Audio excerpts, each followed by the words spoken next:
Go ahead. Make my day. Hey, what's going on, everyone? Welcome back to Backtrack Cinema. In this review, we'll be taking a look at Sudden Impact. So get comfy, get some popcorn, and let's talk Clint Eastwood's Sudden Impact.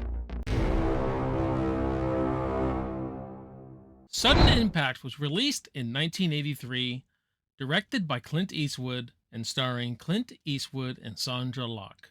Hey, what's going on, everyone? Welcome back to the channel. My name is Jason. You're watching Backtrack Cinema, where we talk movies of the past. All right, guys, thank you for joining me on this Sudden Impact review as we continue going through these Dirty Harry films. But please let me know in the comments before we start the review what you think of Sudden Impact. Is this one of your favorite Dirty Harry films? Where would you fit it in the franchise? Let me know all that in the comments, and we'll have a good discussion in those comments. And one thing I will say, guys, as I go through these Dirty Harry films, these were all pretty much first-time watches for me. It's an underrated franchise in a lot of ways. I don't hear people talk about this franchise as one of the greatest action franchises, one of the greatest franchises. It's consistent, though, man. So far, and I'm on the fourth film, so it's very consistent. I'm really digging it. I like how every single movie is a different case, and it's not really too repetitive. Like, the first one is a crazed rooftop killer. The second one are rogue cops. The third one was these Vietnam patriots. They're like a terrorist group.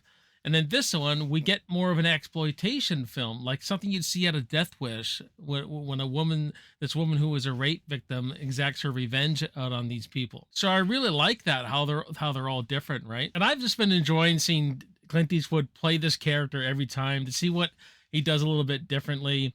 In this one, he's the same old Harry Callahan doing things his way. He's just a bit more weathered. He's a bit more grizzled. So we find Dirty Harry on suspension for angering his superiors on his no-nonsense police work. Meanwhile, a middle-aged rape victim is exacting revenge on her aggressors in a small town outside San Francisco. I will say, guys, the first act of this movie, I'd say, like the first 30 minutes, maybe even longer, is a lot of zigzagging of characters and stories, and everything feels jammed up and like it feels bottlenecked. You know what I mean? And it really does not connect with this woman's story of her being raped and her exacting revenge on there. And really, it's everything that happens to Harry Callahan is really set up to get him into this small town of San Paulo. So it's like a traffic jam of stories and characters that really could have got us there a lot faster. But once Harry gets to this town and he's on this little investigation, I find the movie really flows better, finds its footing, and it's a really enjoyable, gritty little rape revenge thriller movie. I feel like this movie really tried to capture the feel and the vibe of the first Dirty Harry movie. Even so, to the point that by the end of this film, we're asking kind of the same questions. When this woman was a rape victim, her and her sister were gang raped 10 years earlier.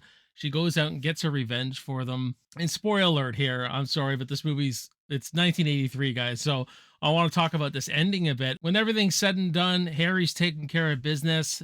She's kind of like, well, what now? Because she did kill all these people. And Harry pretty much gives her an out that she'll get away with this scot-free.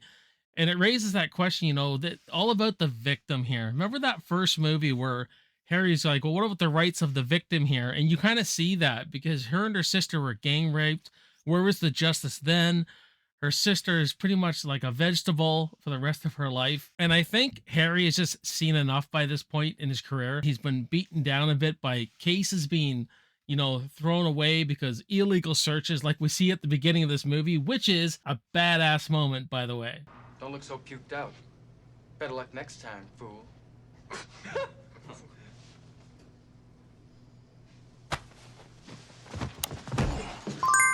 punk. To me, you're nothing but dog shit. You understand? I think that's satisfying for him and us viewers. Like, yes, she did these wrong things, but let's think about the victims and what they have to go through, right? And Sandra Locke as Jennifer Spencer, she really gives a riveting performance. She really shows you where she's at psychologically. She goes to this really dark place in her performance. I find her performance very gripping. It's one of the most interesting things of this whole movie. And of course, Clint Eastwood, directing this movie this time too. He does a fabulous job of handling a lot of the stuff in this. It's just like I said before, that first act really needed to be tightened up. But he's still Harry Callahan. He still has some great moments in this movie. A lot of scenes echo from the first movie where there's a stick up at where he gets coffee and everything. And that's where we get this famous line where I screwed up on my first review of Dirty Harry was, "Go ahead, make my day." I always thought that was from the original movie, like my mind for some reason, but it's actually from Sudden Impact, and it's a great line. He always says different lines in his movies, like one's marvelous and this one's swell. He says swell to the whole thing. Swell. But we also get one of the most irritating characters in this movie that I've ever seen, man. Just annoying. A character named Ray Parkins, local white trash. That's what she comes off as. It was really her who orchestrated this gang rape years earlier. She has the most annoying laugh. I couldn't wait for Clint just to take care of her. And my God, one of the best moments is where he just freaking punches her right between the eyes and just freaking drives her, man. It was awesome. I was like, shut this bitch up, please. But it just goes to show you how good that performance is, because we're supposed to hate her. So they do a really good job on that. And a lot of the villains are really set up. You get a little bit better villains in this movie than previous Dirty Harry films, just because how much you hate them, because of the despicable, filthy acts they do. And I think this is the best lit Dirty Harry movie so far. I love the cinematography in it, the light and the shadow, especially that third act where you just see Clint Eastwood sitting there and he's completely in shadow, right? It's like symbolic, like he's the Grim Reaper. He's taking you to the next life, man. I just love that the way he lit it and the way he shot it to show that, you know, Dirty Harry is death coming. It's a very satisfying shootout at the end. Dirty Harry bringing his 44 Magnum and taking care of business, taking out the freaking trash. Love it. I find the music fits a lot more in this movie than the previous movie. It has that real 80s cop kind of feel from the early 80s. I really feel like it fits well, drives the movie really well. And one thing I really like what they did in this movie too, when these girls were gang raped, there's one guy in it who felt incredible remorse. So I like how you get his perspective. He was carrying so much guilt inside him that he tried to kill himself, and he ends up just being like a vegetable. So when Sandra Locke comes to kill him, she notices in this. I just like how they give you that point of view that, you know, there's are people who make horrible, horrible mistakes in this world. He was kind of that character who made a terrible mistake, and you get this to see that perspective. He was just in so much remorse that it just tore him apart. So I'm going to give Sudden Impact a B. And what about you guys? Let me know in the comments below what you think of Sudden Impact. And click over here to check out my other Dirty Harry reviews. My name is Jason. You're watching Backtrack Cinema. I will see you next time, and I will see you in the movies. Cheers.